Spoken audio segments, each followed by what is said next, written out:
الحمد لله نحمده ونستعينه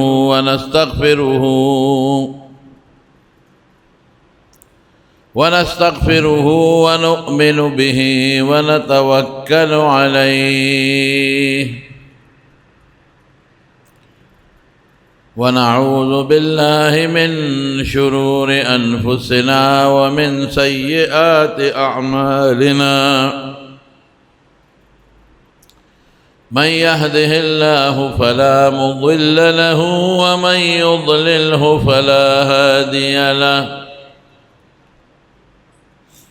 وأشهد أن لا إله إلا الله وحده لا شريك له وأشهد أن سيدنا وحبيبنا وشفيعنا وسندنا ورحمتنا ومولانا محمدا عبده ورسوله سيد الأنبياء والمرسلين وخاتم النبيين صلى الله تعالى عليه وعلى آله وأصحابه وأزواجه أمهات المؤمنين أما بعد فأعوذ بالله من الشيطان الرجيم بسم الله الرحمن الرحيم وإن هذا القرآن يهدي للتي هي أقوم ويبشر المؤمنين الذين يعملون الصالحات أن لهم أجرا كبيرا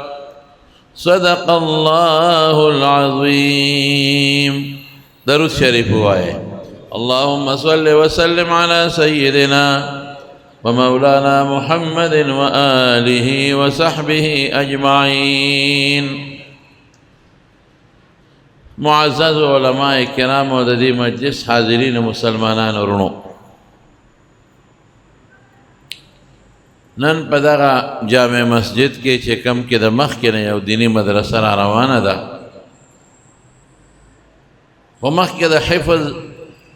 او د ناظرې او د تجوید مدرسه وه، او محترم رور جناب حضرت مولانا حافظ قاری شاہ مخصوص صاحب حفظه الله تعالی ورعاه اغید دی مدرسے خدمت کے ہر کال منگ رازو او دا مدرسے اخیری جلسہ کے شرکت کو او گانش میر الکان ہر کال دا دی مدرسے نفارغیگی او زما پا اندازہ با دی مدرسے تر اوسا پوری پسلگونو حافظان جوڑ کری، پسلگونو خلقو ته دا قرآن رڼا رسول دا، او په دې علاقه کې ګڼ شمېر حافظان او ګڼ شمېر قرآ دا د دغې مدرسې د مولانا شاه مخصوص صاحب شاګردان. الله دله یو همت ورکړی دی، لا دې طالب او لا علم خپل نو خلاص کړی چې دلته همدغه مدرسه چلوله، دی لا طالب او د دور حدیث نه وکړي چې د سره ګڼ شمېر الکانو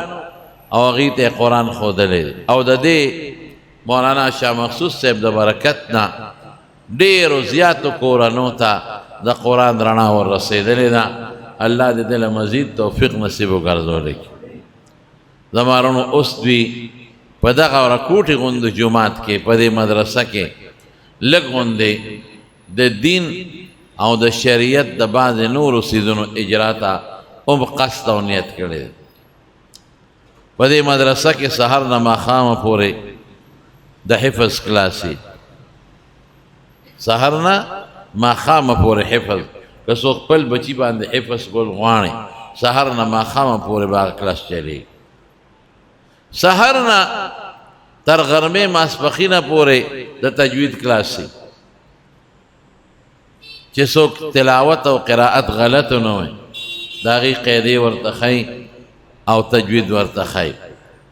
او سخت کالې په سیکنډ ټایم کې درس نظامي شروع دویم ټایم د ماسپښین د مانځه نه پس د 2:30 بجو نه والا تر ماسخوتنه پورې 2:30 بجو نه ماسخوتنه پورې هم به د حفظ درسي هم به د ناظرې درسي هم به د قیدې درسي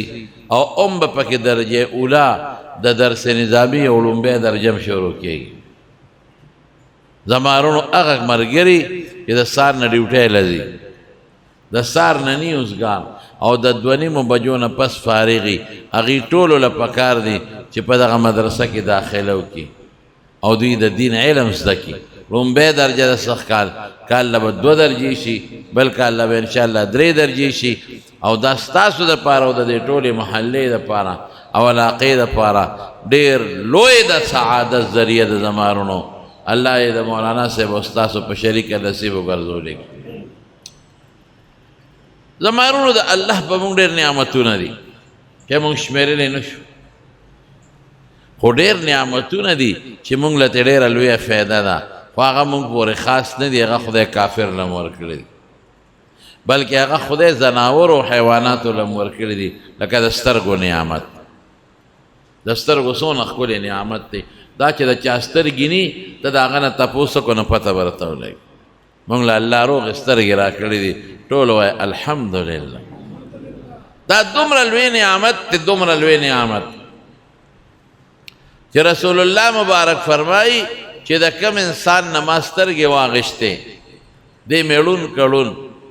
او د پې صبر وکړله به خدای ردی په عوض کې الله به وایي زه به جنت ورکوم ما د یو لون نه تپوس وکړه په سترګو نابینا مې ستا په زړه سار باندې چې دې څه وایي یاره ډېره ناشتا خبره یې وکړه وی زما په زړه د ارمان دی چې دا شین رنګ څه ته وایي او سور څه ته وایي او سپین څه ته وایي واقعي ما وی یخ او ګرم خو په لاس او په خپو او په ګوته معلومیږي چې دا شی ګرم دی او دا یخ په ژبه معلومیږي چې دا شی ګرمه ده او که دا یخه ده کلک شی په لاس معلومیږي چې دا کلک دی او دا پوست دی دا نرم دی اواز په غوږ معلومیږي چې دا مې د زوی اواز دی او که د بل چا اواز دی خوشبو په پوزه معلومیږي چې دا خوشبویه شی دی که بدبویه شی دی او تریخ او خواږه په ژبه معلومیږي خو رنګونه دا په اسم نه معلومیږي بغیر د سترګو دا خو چې زه ووینم زه دا خړ رنګ دی دا سپین رنګ دی دا تور رنګ دی ګیره توره ده او ګیره سپنه ده او چې کم انسان هغه په سترګو ړوند دی دې ته غریب ته د خپلې ګیرې هم پته نه لګي چې دا سپینه ده او خلک به ورته وایي اپې صاحب ګیره خو د سپینه ده هغه وایي نه په سپینه خبره او نه په توره خبره دا تیغ وخت تماشه ننوتی و نو زه 6 میاشتې پکې چکرې مکرې ولګولې نو آخر ته یې ووته نو هغه ماشي ورته وی اتي صاحب 6 میاشتې مې در سره تېرې کړې اوس دله روان یم سلام علیکم اتي ورته وی بچې نه دی په راتلو پیښه مې ونه دی پتلو پیښ ومه هېڅ نه نیم خبر نو چې کوم سړی په سترګو ړوند دی او تا وله جامې راوړې او تا وله د ښځو سخا رنګ راوړو او دې نه دی خبر کړی دې غریب ته پته نشته دې سور او شین او خړ نه پېژني نو سترګې څومره د خدای لوی نعمت دی ډېر لوی نعمت دی لیکن دا نعمت خدای پاک کافر له م ورکړی دی او مسلمان له م ورکړی دی او دا یوازې کافر انسان له نه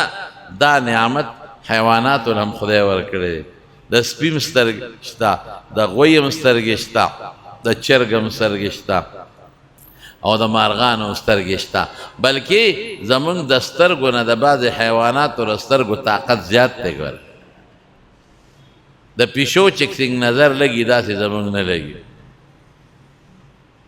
څومره لرې په تیاره کې پیشو ته خپل هر شی معلومیږي مونږ ته داسې پته نه لګي په تیاره کې لکه پیشو ته وګوره چې هغه ته کوم شی معلومیږي غوږ هم د خدای لوی نعمت دی غوږ ته پې اوازونه اورې او چې د کوم انسان غوږ نی غوږ او یا دی کونی کون نو ته به یوه خبره کې ته به یو ځل خاندې به دوه ځله خاندې کون سړی ته به ورته یو سوی او په غوږ لاس کېږدي او خاخه راته کوي پته ورته نه لګي زمونږ په علاقه کې یو سړی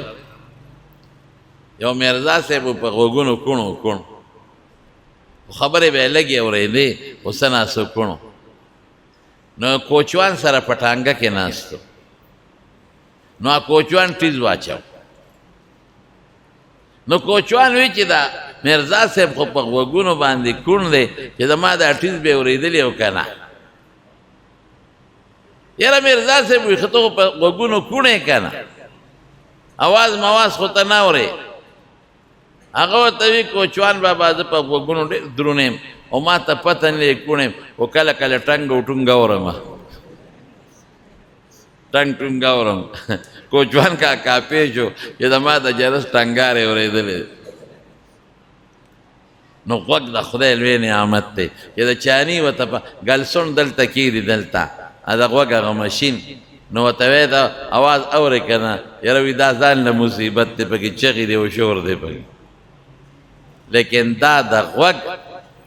چې کم طاقت دی دا خدای انسان لم ورکړی دی دی کافر لم ورکړی دا نعمت او دی حیوان لم ورکړی دی بلکې په بعضې حیواناتو کې دا طاقت زموږ نه زیات دی په دې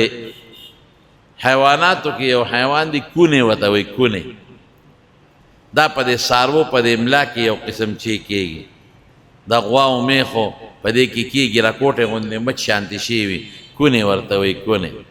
د ده د غوږ حس ډېر زیات دی حیات الحیوان کې علامه دمیري لیکلی دی وایي پخوا چې به خلکو غلاګانې کولې او ډاکې به یې کولې نو دا کونې به یې ځان سره ګرځاو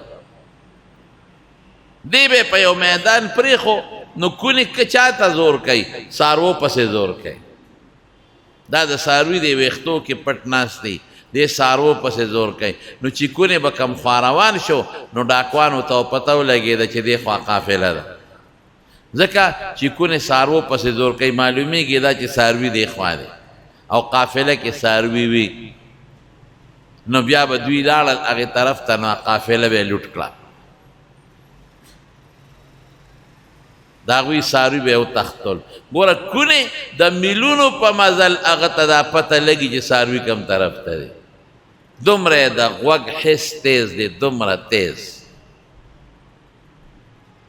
لیکن زما رونو دا نعمت د کافر هم دی کونې کې هم دی او بلکې د انسان نه پکې زیات دی دا د پوزې سوک چې موږ پوزه راکاږو او موږ په یو بوی معلومو دا هم د خدای لوی نعمت دی ډېر خلک یي چې هغوی ته دا پته نشته چې دا بدبویي ده او که دا خوشبویي ده دا نعمت خدای موږ له راکړی دی خو دا د کافر هم شته او دا د حیواناتو هم شته او د بعضو حیواناتو د سپیمو دا شی د انسان نه زیات دی ګورئ میږي ته وګوره هغه ګوټ کې ګوړه کېده ما ته پته نشته او میږي ته پته لګي چې دا ګوړه ده ورپسې فوراً په لږ ساعت کې یو میږتون روان یې هغې ته ځان رسوي او زمري ته وګوره زمري ته زمري دا پوزه راکاږي په صحرا کې ده ته پته لګي د دې پوزې د دې سونګ نه معلوموي چې څاروي کم طرف ته دي زما ښکار کم طرف ته دی د حضور پاک یو صحابي دی حضرت سفینه رضی الله عنه مهرانی نومو مهران د یو ځل یو ډېر لوی بار را په سر کړی لوی ګېډی نو چې حضور پاک مبارک ورته وکتل نو هغه ورته وی ان انت الا سفینه هلکه ته خو کشتی دا دومره وزن خو کشتی راوړې سفینه کشتی ته وایي نو باس د اعلان وکړه وی نن نه پس به ما ته سفینه وایه کشتی دا د حضور پاک مبارک د خولې لفظ دی نو ما ته به همدا وایه صحابه به دا خوښول چې حضور پاک به چا سره خوشطبي وکړه نو صحابه به هم دقه نوم به موږ ته وسخله دا د پیغمبر مبارک د خولې لفظ دی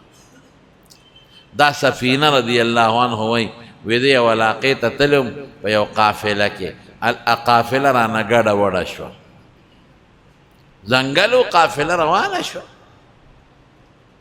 ما سکارو چې به دا کار وکړم را بشم، قافله خو داسې نه لکه دا موټر هغه زمانه کې خو به اوښان او څاروي به او په هغې به کتې تړې خیمې به راغونډې او روانېږې به. ما دې کې ډېر لوی وخت لګي چې کار مې وکړو او رالم قافله تللی و. ما تپوس کوئی په دې لار تللی ده، نو ورپسې روان شو. لار مې غلطه کړه، په یو ځنګل ورله.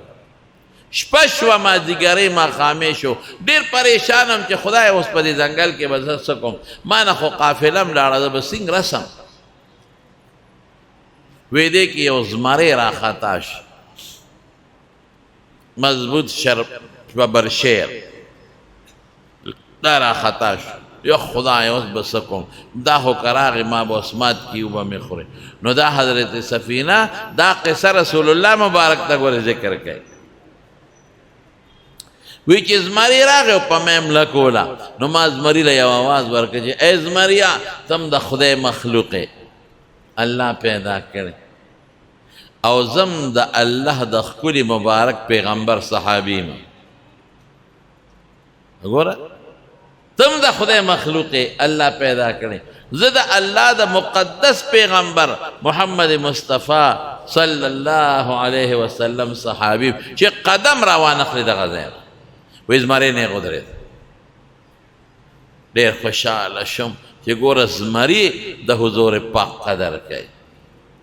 او زمری د پیغمبر مبارک د مرګري او د صحابي قدر کوي.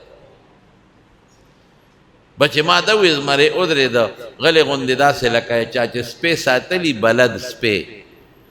او د دې مالک له دا سپی راشي او دا لکۍ ورته ترنګی. وی دقسې رانه تاویږي او دا لکۍ ترنګی. وی ما ورته چې وی زه خو پوه شم چې په خبره خدای الله زما پوه کا. وی مې زمریه زما نه قافله ګډه وړه شوې ده، ما ته لار برابر کړه.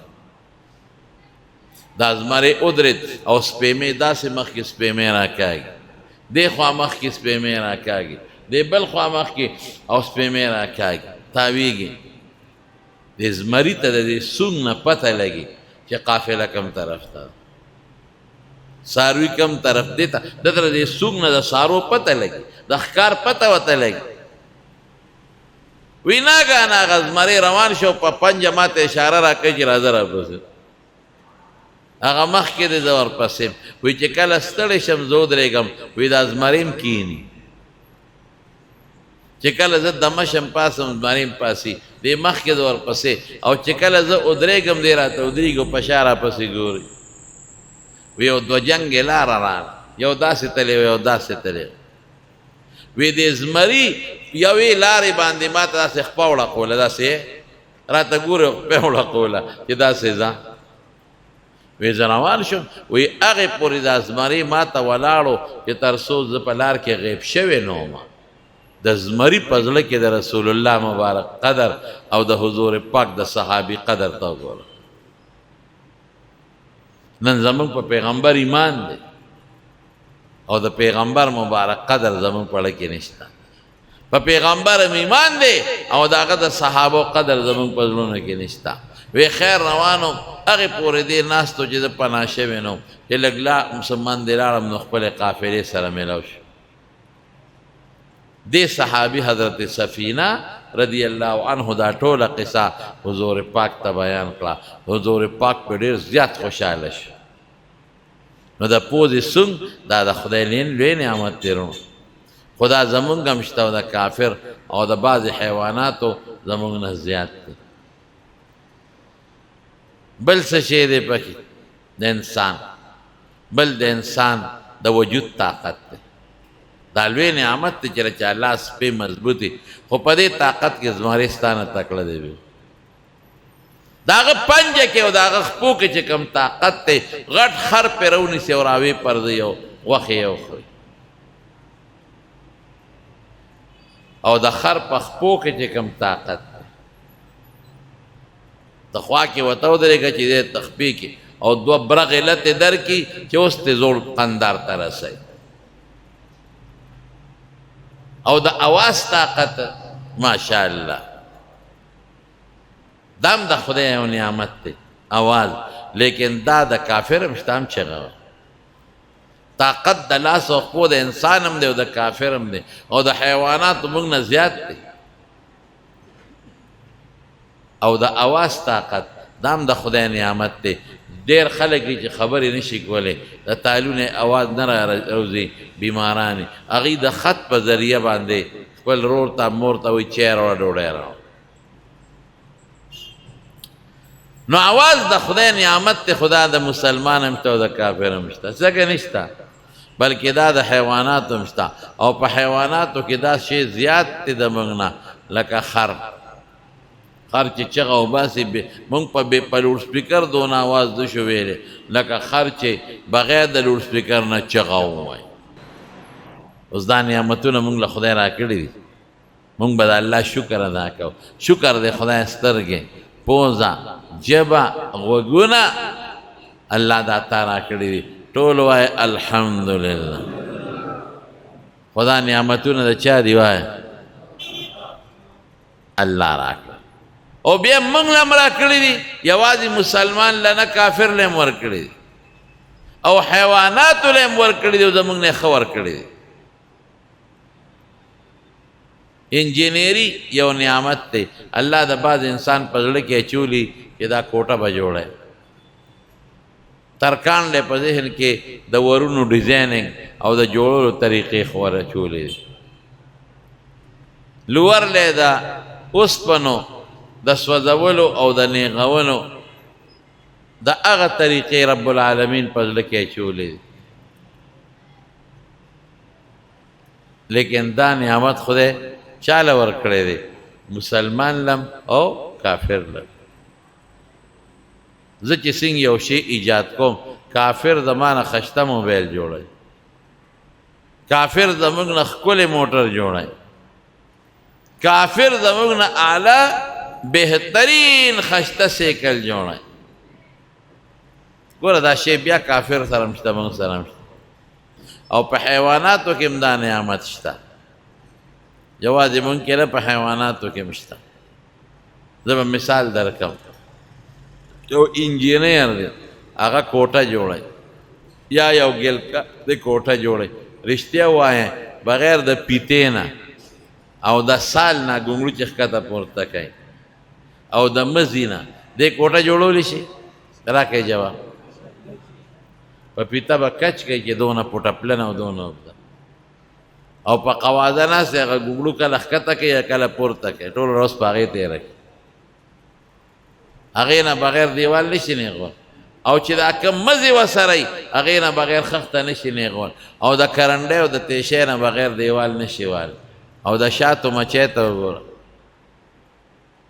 په هغه خپله پیټۍ کې دننه چې کم کور جوړوي شپږ ګوټي د کور جوړوي قسم دی د هر کور د بل کور سره داسې مزیدار کلک تړون وي او داسې فاصله چې د یو کور او د بل کور د یو دیوال او د بل دیوال په منځ کې د ویښته برابر فرق هم دی څومره ښکلي کورونه جوړوي خشته تک سپین څومره اعلی تک سپین خشته کورونه بیا شات چې جوړوي رس راوړي دا ځای ورته چوخو چې دا شاتو پسې رس پسې روانه ده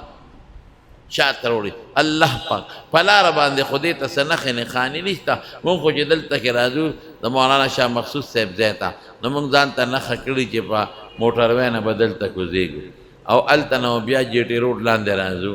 او دلته یو چوک دی هغه چوک کې به ښي طرف ته تاویږو ځان له مې یو نقشه جوړه کړې ده په ځمکه لیکن د شاتو مچۍ خو په ځمکه نه دي په هوا کې دي دې ته لاره څه معلومه ده یو کیلومیټر دوه کیلومیټره د اوبو پسې ځي اوبه راخلي بعضو کار د اوبه دي د بعضو ګل دی د وزرو سره نیولي ګلونه دا راوړي خوراک دپاره بعضې شات رس راوړي بعضې مچۍ په دې پیټۍ په دې خوله کې ناستي څوکیدارانې ګیټ تر چې خپله مچۍ وي هغه پرېږدي بارۍ خو د یو مچۍ وردن نشي په دې زرګونو مچو کې خپل او پردی پیژني الله اکبر واوحى ربك الى النحل ان اتخذي من الجبال بيوتا ومن الشجر ومما یارې شو لګیا دي او ښه په تیاره کې لګیا دي خپل کار کوي او چې کم شات جوړ کړي شات نو شات خو اوبه پکې زیاتي نو بیا ورته که تاسو د شاتو پیټۍ ته کتلي د کې هر وخت غراري دننه دا وزرې ورته وایي ببوزې چې د هغې نه اوبه وچېږي یو پکې باچی امیر المؤمنین امیر د شاتو د مچو امیر النحل هغه ګرځي هغه ځان له پیس په ډبلی نه ماتېږي هغه مشر دا انجینری الله پاک هغه ته وښوده انسان په اسبابو کار کوي د شاتو مچۍ بې اسبابو ځان له چتې او کورونه جوړوي که نه جوړوي طب او ډاکټري دام د خدای لوی نعمت دی خدا الله انسان نه ورکړی دی او کافر نه کافران ډاکټران شته که نشته حیواناتو له یې ورکړی دی هلکه حیواناتو له یې څنګه ورکړی دی مولانا قاری محمد طیب صاحب رحمت الله علیه زمونږ د دارالعلوم دیوبند محتمم هغه یو کتاب د خطبات حکیم الاسلام دا د هغه شاګردانو لیکلی هغې کې هغه یو واقع لیکلی وی زمونږ رشته دارانو په میاره بانډو کې نو مونږ هغوی کره لاړو هغه علاقه م خوښه شو مونږ هغې ته وی تاسو خو ډېر ښکلي ځای کې اوسېږئ مونږ خو خاریه کې اوسېږو نو هر وخت ټر او پر دې دا رکشې او ګاډي غرار کوي او لوګي دي د سلینسر ماسخوتن چې پوزه سوڼو نو ټول رومال د لوګو ډک شي آب و هوا بیکاره ده ګنده ده تاسو ګوره په میره بانډو کې اوسېږئ اوبه اعلی صفا دي هوا مزیداره ده شنه کبلې دي او شنه خشته بوټي دي څومره ښکلې نه غر شته نه غور شته رشته دارانو وی چې واقعي زمونږ آب و هوا او علاقه مزیدار خو دلته یو شی دی مونږ ته ډېر تنګ یو ستاسو په شهري علاقه کې نشته دلته بیزوګانې دي ډېرې زیاتې مونږ جامې ووینځو نو په یو تار باندې ویړي کړو ورته چې راج ګورو ورته بیزوګانو ترخ کې غونډ نیولي راغونډې کړې په منډه روان او بیس خو یو ټوپ هلته وي بل هلته وي کټوی به مونږ پخ کړي وي او د اور نه م کوزه کړي کټوی چې یخه شي لږه غوندې چې لږ م پام بل طرف ته شي بیس کټوی ښه مزېداره په ډوډۍ کړي په منډه یې تختی سبزي تختی د ټماټرو ګوتې ونیسي او په مخه کړي عجیبه زه یو ځل تللی وم د ایوبیات ملګري را سره په ګاډي کې مالټې او کیلې وغیره اخیستې وو هم په ګاډي کې ایښودې ډېرې بیزوګانې وې خلک یې تماشې ته کوشې وو چا دا وږي اخیستل چیلي او هغه یې ورته اچو مونږ هم تماشا کوله یو سړی आवाज وکړ وی گاڑی کس کی ہے گاڑی میں جو فروٹ وغیرہ تھے وہ سب اس بندر نے اس کو بگا دی ہے اس کو اپنے ساتھ لے گئے ہیں خدایا چې مو قتل اوس 20 باره په نختر پهونه کې ناست دی او زمونږ د کیلو ګوتی ورسره د یو تېره وباسي او سپینې او کړپ ته وباسي خدایا د شیشې لږه ښکته پاتې شوی و چې بل خوا مو کتل اوس بلې بیزو سره مالټو ګوتی ده ترخ کې نیولې د ښه مزېداره یو مالټر وباسي او سپینې او مونږ ته نیغ ګوري بل چاته یې نه کتل مونږ ته ګوري لکه مونږ له دا درشن راکو چې قسم کولی شي را میدان ته شي مونږ خو پسې نختر ته نه شو ختلی اجبیزوله خدای جیبا فهم ورکړی خپل بچی د خېټه کې ونیسي کړپ کړوپ یې جوړ کړي کوم ځای ته یې رسوي نو هغه رشته دارانو راته وی چې د بیزوګانو نه تنګ یو وایي مونږ ورته وی چې د دې علاج به دله مونږ وکړو لاړو په ساري له او زهر هم واغېشتل او د وړو نه م ډوډۍ جوړې کړې هغې کې م زهر واچو او ډوډۍ م په تنور پخې کړې مونږ وی دا ډوډۍ به اوس بره په چت باندې وړه وړکو بیزوګان به راشي دا به وخوري ټول به مړه شي خلاص به م کړي او چې یو ځل بیزوګان یو ځای کې مړه شو دا ویریږي بیا هلته نه راځي ډوډۍ م پخې کړې په چت د پاسه م ټوکړې ټوکړې کړې او یو طرف ته ورته غلي کېناست هلکانو مونږ وی دې کې یو څو بیزوګان راغلل چې راله له ډوډۍ راواغېسته او پوزې ته یې ونیوله واپس یې کېښوله وایي خدایا دا خودي په لیبارټرۍ چک کړه ټسټینګ یې وکړ چې مو کتل د یو څو نور بیزوګان رالل هغې هغه ډوډۍ راواغېسته او دلته کې سپېمو ته ونیوه هغې هم پرېښوده لاړه دا لکه زموږ منصوبه ناکامه شو وی دې کې هم کتل یو غټ بیز راغی ورسره بیزوګانې ډېر غټ و دی زما په خیال امیر البیزوګانو غټ هغه ډوډۍ راواغېسته او کله یو سپېمې ته نیسي کله بلې ته واپس یې کېښوده لاړه خدای دا څه مسله ده یو ډله راځي او ځي وی دې کې بیزوګانې راغلې او هر یو بیز سره ده یو بوټی و د هغې پاڼه وه ورسره پاڼه هر یو سره پاڼه یو طرف ته کېښوده پاڼه او په هغه ډوډۍ یې شروع کړه ټوله روټۍ وخوړه او چې روټۍ څنګه وخوړه نو پاڼه یې راواغېسته هر یو بیز ورپسې وخوړه او وی موږ ته ګوري او په هغه چت ته پاسه په ګډا شوې وی داسې نخرې یې وکړې که نه او موږ ته ګوري چې تاسو وایئ چې دې باندې به موږ زهر وخورو مړی به شي راشئ اوسه ګورئ ټولې زهر هم ستاسو وخوړل پاڼه مو پسې وخوړه خو مزېداره ګډۍ وکړه موږ یې حیران کړو بیزوګانې لاړ یو هم پکې مړه نه شو زما وروڼو دلته اوس چې زهر ټسکی په څه به معلومې په لیبارټرۍ والا به وایي چې نن بجلي نشته سبا راشه ډاکټر صاحب نشته رپورټ به هغه لیکي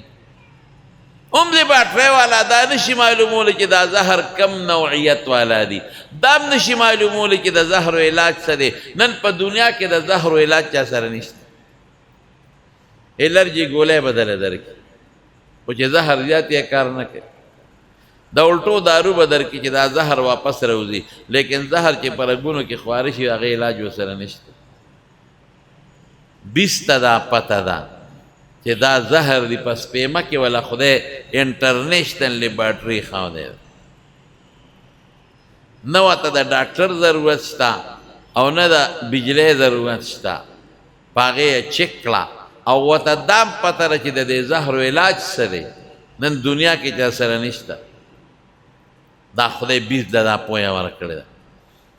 یو مولانا صاحب راته خبره کوله موږ افریقې ته تللي تبلیغ له نو افریقا کې زیات تر د سیند په غاړه دا دیهاتي علاقې دي نو موږ په دې دیهاتي علاقو کې ګرځېدو او خلکو له هم دعوت ورکو د سمندر په غاړه یو کلي ولته لاړو کورونه واړه او بلا ځنګلې دي وی زمونږ هغه ټیم پوره شو چې پوره شو مونږ روانېدو نو زمونږ یو ملګری و د هغه ویښته به تورول خو چې په سفر لاړو نو هغه به ویښته نه تورول بیا چې زه به سپین دي څه پې کوم چې واپس ځم تور به کوم وی اوس را رخصتېږو مونږ نو هغه ملګری وایي چې ورېږه زه دا ویښته تور کوم ګیره سبا نه بل اوس کلي ته پاکستان هغه شی راغېستی دی په ګومنځ باندې او مخ په دې ویښتو مږي چې دا تور کړي چې پخېږي چانک هم په اور باندې کړی د سمندر غاړه یو بیز راغی او د دې سړي خیال نو او هغه د دارو هغه ټوپ او هغه خوشته دارو یې غونډ ونیول منډه یې کړې او سمندر دریاب یې میاستی ورشغال کړ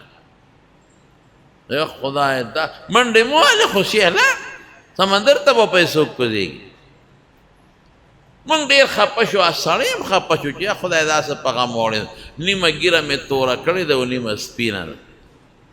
دا خو د جمعیت جنډه ته جوړه شي دا خلک به څه وایي نیمه تکه توره نیمه سپینه او دلته خو دوکانونه شته نه چې نور ملهم ترې راوړي دا به څه مونږ هم پریشان او دی هم پریشان وی دې کې یو بیز راغی ډېر بیزوګان هلته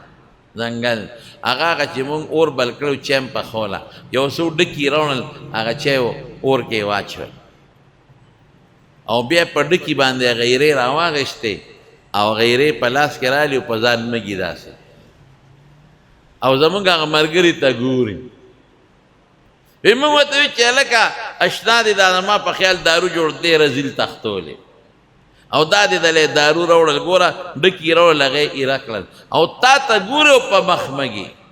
هلکه راواله دا ومږه هغه وی په ارام کښېنې بل پسه بل غم مې وانهړی زمونږ چې نیکبخته دا دې ګورې ریلایي بل چاته نه ګوري تا راشه ومږه پې نو که فایده یې درکړه تور شو خو ښه او که تور نه شو نو خو سمندر دریاب دی په صابون به مو ویښته ووینځې که نه وی سړی مجبوره سړي هغه ایرې راواغېستې هغه بیس چې وله کمې جوړې کړې او په دې مخ یې ومږلې او مونږ وی دا بله مو سره ومږه چې یو شان شي په دې بله یې ومږلې ښه مکمل یې پې په غیرو باندې ګیره لیت پیت کړه چې لږ ساعت پس به ووینځم توره شوې به خو چې لږ ساعت پس تېر شو د ګیرې ویښته تې ټول لاندې پرېوتل سونا شو غریبونه کوسه چې سړی وي داسې په چغو په جړا شو چې خدای داسې په غم موړ مونږ هم ورسره پریشان وو ستاسو له لاسه اوس به دا خدای چې دا ویښته به راخېږي که به نه راخېږي د چا چې ګیره یې هغه ګیرې پسې خفه کېږي ګیره د خدای د پیغمبر د ټولو پیغمبرانو سنت وه او زمونږ دپاره ګورې ګیره واجبه ده چې څوک یې خرئ دا فاسق دی زمونږ علما لیکي ګیره د حسن شی دی بعضې خلک وي دا ګیره که مې پرېښود دا د حسن او د ډول شی دی هر پیغمبر خدای ښکلې پیدا کړی دی یو پیغمبر شل ګوډ ړوند نه دی پیدا او د ټولو پیغمبرانو ګیرې وې نو که ګیره د ډول شی نه وې پیغمبرانو به ولې پرېښود ګیره لاندې پرېوت یا خدای دا به مونږ هم پریشان هغه هم د خدای قدرت ته وګوره دوه درې ورځې پس ګیره واپس راووته راوټوکېده او تکه توره راووته ځکه نه په دنیا کې وګرځئ او ډاکټر ته ووایه وایي داسې چل وکړه چې دا سپینه ګیره مې ختمه شي او د دې په ځای توره راوځي خدای شته که په امریکا کې او په برطانیه کې هم داسې دارو پیدا کړي چې زه په ځان پورې کوم چې دا ختمه شي نور راوځي د دې نه به دې خلاص کړي او نوره به راونه ځي بیزو له خدای پاک دا طاقت ورکړی دی چې هغې ته په ځنګل کې داسې بوټي معلوم دی چې هغې سره دا سپین ویښته لر کېږي او د هغې په ځای تور ویښته راټوکېږي دا ټول د خدای نعمتونه دي دا موږ له هم خدای راکړي دي وایه کافر لم او حیواناتو له دا انوار ته وګوره د خدای نعمت دا سپومې د خدای نعمت دا ستوري د خدای نعمت دا هوا د خدای نعمت دا اوبه د الله نعمت خدای یوازې موږ له نه دي کافرو له هم دي او دا حیواناتو دپاره هم دي وسخر لكم الفلك لتجري في البحر بأمره وسخر لكم الأنهار وسخر لكم الشمس والقمر دائبين وسخر لكم الليل والنهار وأعطاكم من كل ما سألتموه وإن تعدوا نعمة الله لا تحصوها إن الإنسان لظلوم كفار الله وی داسې نعمتونه درکړي دي د هغې شکر نشئ ادا کړ خو دا ما چې کوم نعمتونه وې اونې بوټي سپومې رڼا تیاره دا الله پاک مال هم راکړي دي موږ پې د خدای شکر ادا کوو ټول وایي الحمدلله دا د کافر دپاره هم نور هغې له هم رڼا ورکوي او دا د حیواناتو دپاره هم دی یو نعمت یو دوه نعمته داسې دي چې هغه صرف او صرف موږ له دي نه کافر له دي او نه حیواناتو له دي هغه دوه نعمتونو کې یو نعمت محمد مصطفی دی ټولو یې صلی الله علیه وسلم انبیاء پیغمبران زمونږ دپاره زمونږ ښکلی مبارک پیغمبر دا موږ له د خدای نعمت دی کافر له نه دی حیوان له نه دی ټیک ته رحمت للعالمین دی رحمت وما ارسلناک الا رحمتا للعالمین خو هغه نعمت چې دته فایده والم فایده ته صرف مسلمان اخلي کافر ته نشي اخیستی حیوانات ته نشي اخیستی او دویم لوی نعمت چې موږ له الله راکړی دی دا نه کافر له دی او نه حیوان له دی هغه قرآن شریف تېرونه ګوره قرآن شریف د کافر دپاره نعمت نه دی د هغه دپاره د خدای غضب دی قرآن به د هغه خلاف ګوی کوي د قیامت په ورځ باندې څنګه دی آیت چې ان هذا څنګه دی مهجوره چې الله قرآن شریف وقال الرسول یا رب ان قوم اتخذوني ان قوم څنګه دی ان قوم اتخذوا هذا القرآن مهجورا دا قرآن شاته غرضول دا داسې نعمت دی زمارو دا د بیزوګانو د پاره نه دی شادوګانو د پاره نه دی دا د کافرو د پاره نه دی دا قرآن د چا د پاره لوی نعمت دی جواب راکې مونږ د پاره مونږ له پکار دی چې د دې قرآن اوس فایده والو د دې نه مونږ فایده والو مونږ ته څه پیدا واغېسته سم نه د قرآن تلاوت مونږ وکړو قرآن مونږ په خپلو بچو یاد کړو حافظان یې جوړ کړو د قرآن شریف علم وکړو د قرآن شریف تفسیر مونږ شروع کړو د قرآن شریف ترجمه باندې مونږ ځان پوهې دا مونږ مولا ته پرېښې ده مولا پیش او قرآن یې پیش ته به څه کې مولا پیش او قرآن ولې دا قرآن قصب دی سر ترکان دی دوی به ترکان یو قصب خبر لوور دی دوی به لوری یو خبر دی یو قصب قصاب دی دوی به قصابی خبر دی یو قصب دی او د پلار نه قصب کې راټینګ کدا لالی دی مولا دی دوی به مولای نه نه نه نه قرآن یوازې د مولا د پاره نه زمونږ د ټولو د پاره نه پیغمبر یوازې د مولا د پاره نه زمونږ د ټولو د پاره نه جنت یوازې مولا د نه زمونږ د ټولو د پاره دی نو قرآن یوازې مولا د نه مونږ ټول به قرآن شریف زده کوو ټول وایي ان شاء الله شوق سره وایي ان شاء الله نور شوق سره وایي ان شاء الله من قرآن من ټیک ټاک له پیدا ټیک ټاک واه واه واه هلکه ټیک ټاک پیژنې پیژنې که هسې غږ نه کوې غېږې ماشومې وي نو ما ته مخکې ورځو کې چا په فیسبوک باندې یو ماشوم وخو فیسبوک ورته وایي که نیټ ورته وایي راکوټې ماشوم دی پرتوګ یې نشته دونه پوټینې ماشوم دی او دیوال ته یې ډډه والې ده دیوال ته ډډه والې د هغه ماشوم دومره د خښتې دومره غټ موبایل ورسره دی وی کشه یا کوشو کشه لګیا یې دا چل کوي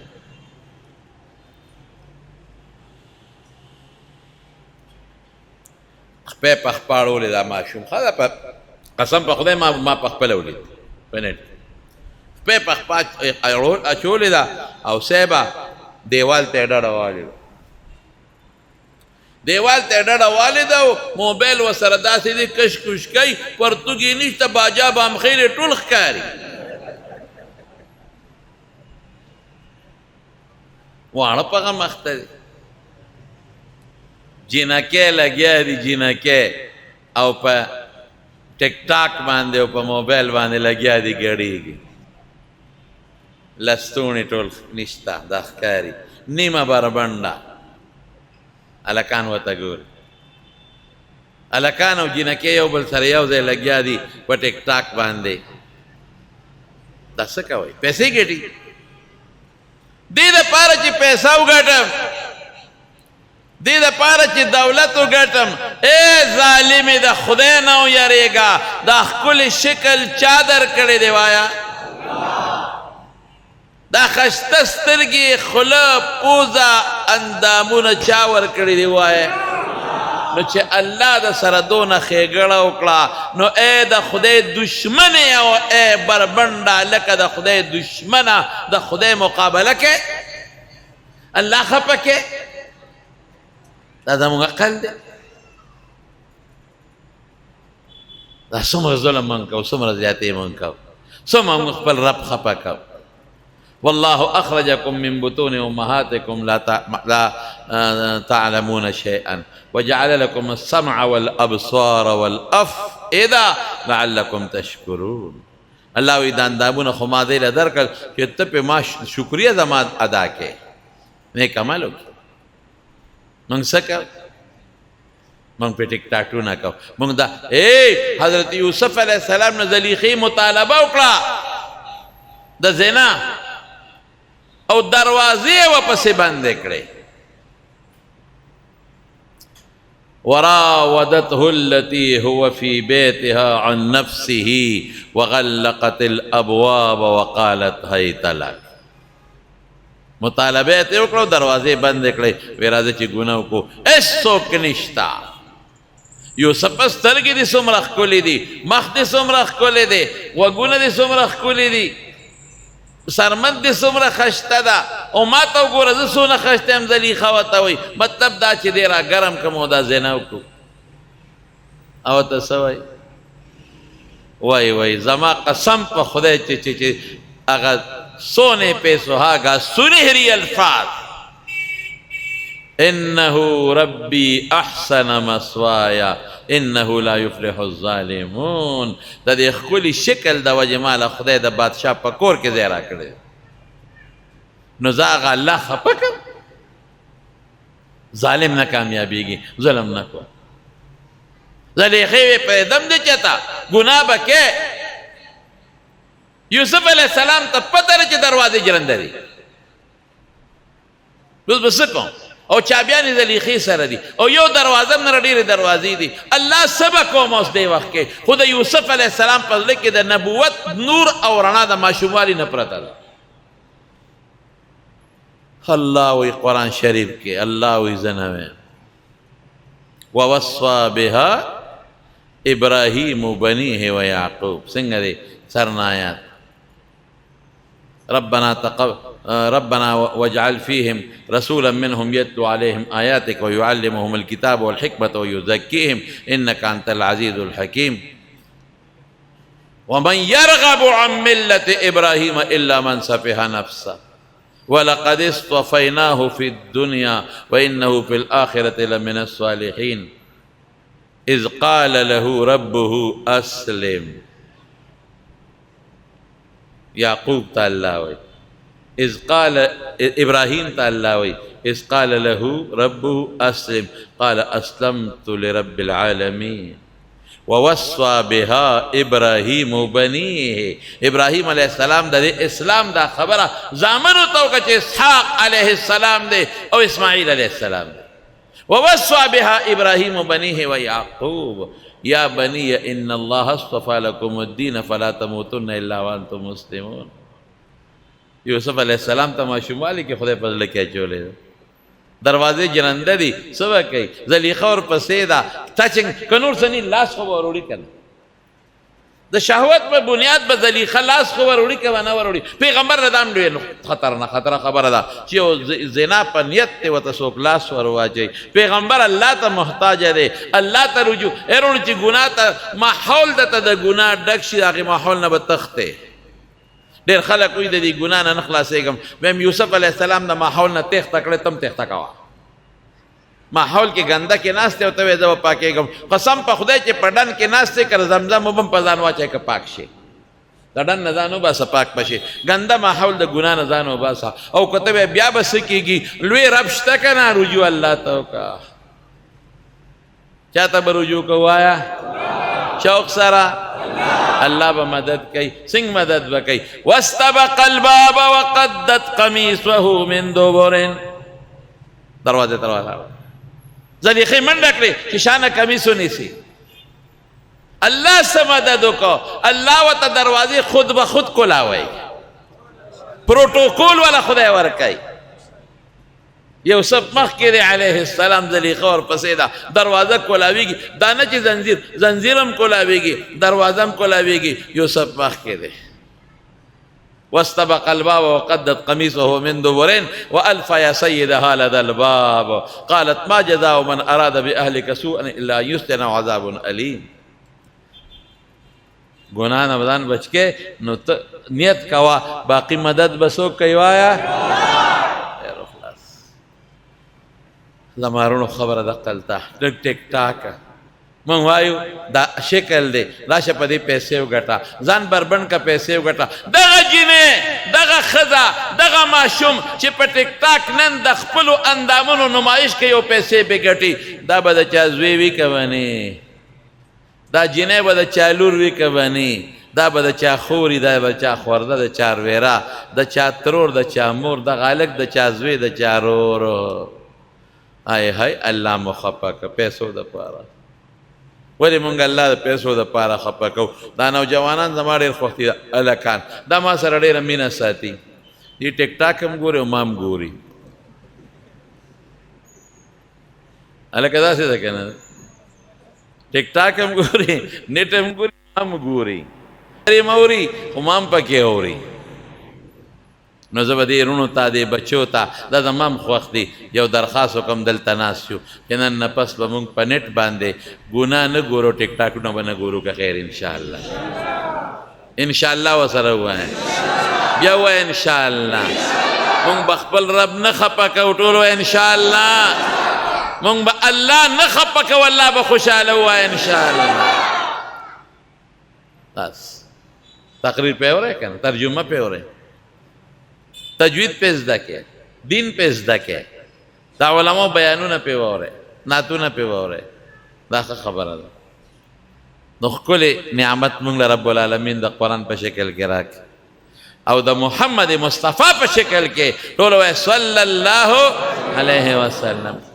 نو به بچي راولو که خیري دلته به داخلوي ښه. مولانا شاه مخصوص صاحب زما ډېر خوښ دی چې رښتیا خبرې، زه چاپلوسي نه کوم، خو ما ته ډېر نږدې دی. مولانا انور شاه صاحب دي لکه بچو غوندې ما ته ښکاري. انیس احمد دی په شان زما خوښ دي. الله تیره دین کار الی، الله تیره دین خدمت اخلي. ستاسو دا پوټینی جومات څومره په درس آباد دی، څومره په قرآن آباد دی، څومره واړه پکې لګیا دي. قسم په خدای ستاسو لپاره دا بچي نعمتونه دي. نو دی تاسو له دلته کې دا مدرسه جوړه کړله، د 2 بجو نه 2 نیمو نه پس به پکې وړومبی درجه شروع کېږي. نو چې دا کم تعلیم یافته طبقه ده او سار نه نه دي اوزګار، نو ماسپښین نه په دوی سره داخله والی ښه. خدای به د عالمان جوړ. تجوید هم زده کې، حفظ هم زده کې، بچي راولې حافظانې کې، ملغلرې ترې نه جوړې کې. زما وروڼو دا څو خبرې مې ستاسو خدمت کې عرض کړې. ماښام وخت نږدې دی، خو نن دوی د دې درس نظامي د شعبې په دې مدرسه کې افتتاح کوي. الله دې مبارک کړي د افتتاح. ذکر ښه خبره ده. دی وایي چې بعضې ملګري مونږ د ذکر مطالبه کوي، ډېره ښه خبره ده. ما ته خپلو استادانو چې په کومو شرطونو باندې په قادریه مبارکه کې اجازت را کړی و، ما هغه اسباق د قادریه مبارکې ده ته پوره کړي دي او ما ولې اجازت هم ورکړی دی چې ته دا چلاوه او خلکو ته هم دا سبقونه ورکوه. نو دی وایي چې زمونږ بعضې مرګي ذکر مطالبه کوي، بلکل صحیح ده. یو شپه مقرر کړې د مرګرو په مشوره باندې او یې کې ذکر کوئ، خو د ذکر څه خپل اصول او قواعد دي، د هغې لاندې به کوئ. دی عالم دی، هغه اصول قواعد به ورته زه مخیم او دی به هم زده کړي، ده ته به معلوم انشاءالله. د هغې قواعدو مطابق او د هغې اصولو مطابق تاسو بلکل ذکر کوئ. جبه د الله په ذکر لمده ساتئ. لا یزال لسانک رطبا من ذکر الله. رسول الله مبارک فرمایي ستا جبه د همیشه د الله په ذکر لمدی، په ذکر الله خوشحالیږي. الا بذکر الله تطمئن القلوب. د خدای په ذکر په زړه کې اطمینان پیدا کېږي، ذکر سره زړه صفا کېږي، زړه صیقل کېږي. ان هذه القلوب تصدع کما یصدع الحدید. دا زړونه زنګ کېږي لکه څنګه چې اوسپنه زنګ کېږي. صحابو تپوس وکړه ما جلاؤها یا رسول الله، دا زنګ به په څه پاکېږي؟ نو یو روایت کې دي بذکر الله، بل ځای کې بکثرت ذکر الله، بل ځای کې بکثرت ذکر الموت هم راغلی دی. نو د الله ذکر باندې زړه صفا کېږي، زړه کې اطمینان راځي. بهر کې دوی به شروع کړي درته انشاءالله. هره شپه که جمعې شپې که زیارت شپې یو ټایم به دې مقرر کړي، ورسره کښېنئ ښه. دی به ذکر هم در سره کوي، درود شریف به هم وایي په شریک او بیا دعا کوئ. ذاکرین چې کوم ځای وي د الله فرشتې راځي ورسره کښېني او د الله فرشتې چې پاسي د دې ځای نه، نو ټول خدای پاک بخي او دوی له خدای جنتونه ورکوي. واخر دعوانا ان الحمد لله رب العالمین. یو ځل ټول په جمع درود شریف ووایه. وصلی وسلم علی سیدنا. دعا وکړو، دعا وکړو، دعا وکړئ. یا الہ العالمین د مولانا شاه مخصوص صاحب په عمر کې علم کې برکات واچي. والدې صاحبې ته د دعا وکړئ چې الله روغ صحت ورکړي ورونه د هغوی ته دعا وکړئ چې الله خیر او برکت نصیب کړي او دې چې دلته د قرآن کم خدمت کوي د حفظ د تجوید د درس نظامی یا الله ستاره دین خدمت کې استاد قرآن خدمت کوي خدای د هغې برکتونه اجرونه دله په دنیا کې مو ورکړي په آخرت کې مو ورکړي الله د ده چې څومره شاګردان دي حافظان دي خدای ته کامیاب عالمان کې او چې څومره شاګردان لګیا دي ورسره حفظ کوي تجویز زیات کوي خدای ټول کامیاب کې په دې محله کې بعد جان صاحبان دي د سره مینه کوي موږ سره محبت ساتي دعا وکړئ چې خدای ولې د دنیا او آخر اجرونه او برکتونه عافیتونه ورکړي الله دا ټوله محله د ده دا چې څومره مقتدیان او شاګردان دي په دین او په دنیا دواړو باندې عبادت کوي مولانا انور شاه صاحب دی ټولو علماو ته دعا وکړئ چې الله په علومو کې برکات واچوي خدای ته زموږ نه راضي شي یا الله زموږ توبې قبول کړي یا الله زموږ ګناهونه معاف کړي یا الله موږ سره د خپل بالا بچه د ناګهاني آفات او د مصیبتونو نه په امن و امان کې وساتې خدای زموږ مردگان زما والدین نور د چې څوک مردگان وفات دعا وکړي الله مغفرت نصیب کې د آخرت خوشحالی نصیب کې تقصیرات معاف کې چې کوم جمع دي د الله روغ صحتونه ورکړي انور شاه صاحب دی والدین دي دعا وکړئ چې الله روغ صحتونه ورکړي ستاسو مور پلار چې د چا بیماران دي الله روغ صحتونه ورکړي د چا کورونو کې بیماران دي روغ صحتونه ورکړي خدای زموږ د قرآن سره او د خپل مبارک پیغمبر سره مینه نور زیاته کړي الله د قیامت پر ورځ د حضور پاک مبارک د لاس د حوض کوثر وبه نصیب کې د هغې د جنډې لاندې جنت ته بوتلی کې د قبر او د آخرت د عذابونو نه مو ساتې د مخلوق د شر نه مو ساتې د حاسدینو د حسد نه د ساحرینو د سحر نه د جناتو شیاطینو نه سره د آل اولاد وروڼو خویندو د هغې د بچو دوستانو د هغې د بچو په حفظ و امان کې وساتې د دې ملک پاکستان هم الله حفاظت وکړي دا ملک محفوظ وساتې د دې ملک په ګوټ ګوټ کې د قرآن درسونه جاری کې د قرآن نظام جاری کې یا الله چې د چا بچینی اولاد ورکې د چا نارینه اولاد نی نارینه اولاد ورنصیب کې د مولانا شاه مقصود صاحب ټول مقتدیانو شاګردانو خیر او برکت نصیب کې الله دل په علم کې برکات واچي د کومې مدرسې چې نن افتتاح شو الله ته کامیابه کې الله د دې ځمکې نه د قرآن رڼا دنیا ګوټ ګوټ ته خوره کې د مولانا صاحب دم د دنیا رڼا د دنیا ګوټ ګوټ ته دین خوره کې خدای حاضر جمع چې څومره راغلي د چا په زړه کې څه حاجتونه دي ورته پوره کې چاته څه ټینشنونه دي هغه په خوشحالو بدل کې موږ د رسول الله صلی الله علیه وسلم صحیح امتیان جوړ کې د ناګهاني عذابونو هم سره د آل اولاد په حفظ و امان کې وساتې خدای ته زموږ نه راضي شي زموږ د بچو نه راضي شي زموږ د دوستانو نه راضي شي ربنا ظلمنا انفسنا وإن لم تغفر لنا وترحمنا لنكونن من الخاسرين ربنا وآتنا ما وعدتنا على رسلك ولا تخزنا يوم القيامة إنك لا تخلف الميعاد وصلى الله تعالى على سيدنا ومولانا محمد وآله وصحبه أجمعين برحمتك يا أرحم الراحمين.